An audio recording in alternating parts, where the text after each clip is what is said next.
بسم اللہ الرحمن الرحیم۔ السلام علیکم۔ اورنگزیب عالمگیر نے ہندوستان پر سب سے زیادہ عرصہ تک حکومت کی تھی۔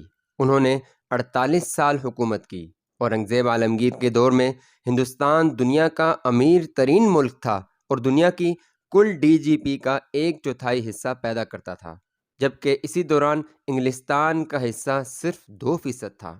ہندوستان کے بادشاہ اورنگزیب عالمگیر میں بے شمار خوبیاں تھیں، لیکن 2 خوبیاں زیادہ نمایاں تھیں۔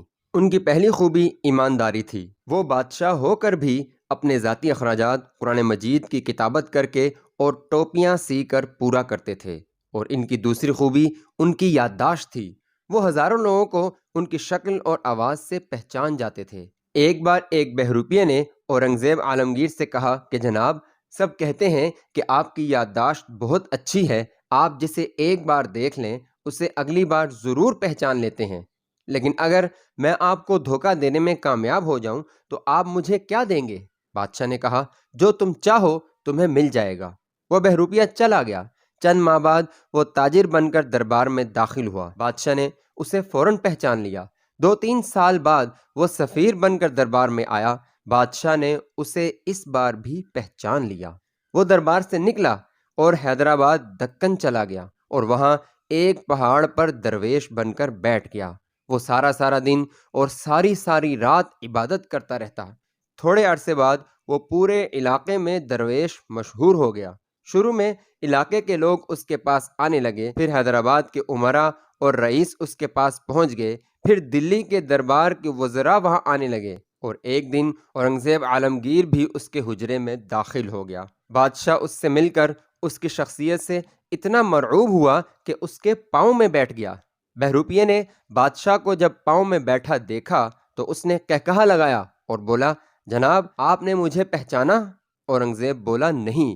بہروپیہ بولا، جناب، میں وہی بہروپیہ ہوں اور آپ اس بار شرط ہار چکے ہیں۔ بادشاہ نے اسے دیکھا اور اپنی ناکامی تسلیم کی اور اس سے کہا، ہاں، اب تم مانگو، کیا مانگتے ہو؟ بہروپیہ نے عرض کیا، جناب، اتنے عرصے میں ایک بات تو سمجھ آ گئی ہے۔ عالمگیر نے کہا، وہ کیا؟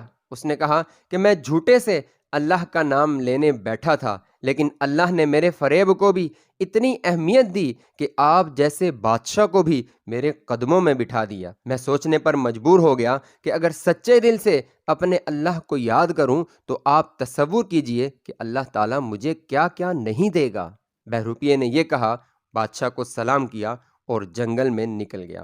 معزز سامعین، غور طلب بات یہ ہے، ہمارے حکمران، ہمارے سیاستدان جھوٹے منہ سے جھوٹے وعدے کرتے ہیں، لیکن اللہ تعالیٰ اور عوام دونوں ان کے جھوٹے وعدوں کے باوجود انہیں اقتدار کے تخت پر بٹھا دیتے ہیں۔ کاش یہ لوگ ایک بار یہ سوچ لیں کہ ہم اگر سچے دل سے عوام سے وعدے کریں اور ان وعدوں کو پورا کرنے کی کوشش کریں تو اللہ تعالیٰ ہمیں کس قدر نواز دے گا۔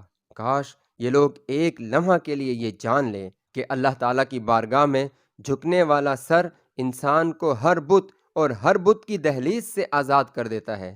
کاش یہ لوگ ایک بار، صرف ایک بار سچے دل سے عوام کی خدمت کریں۔ مجھے یقین ہے اس ملک میں کوئی طاقت ان کے اقتدار سے ٹکرانے کی جرت نہیں کرے گی۔ اچھے اور بہترین واقعات سننے کے لیے چینل کو سبسکرائب کریں۔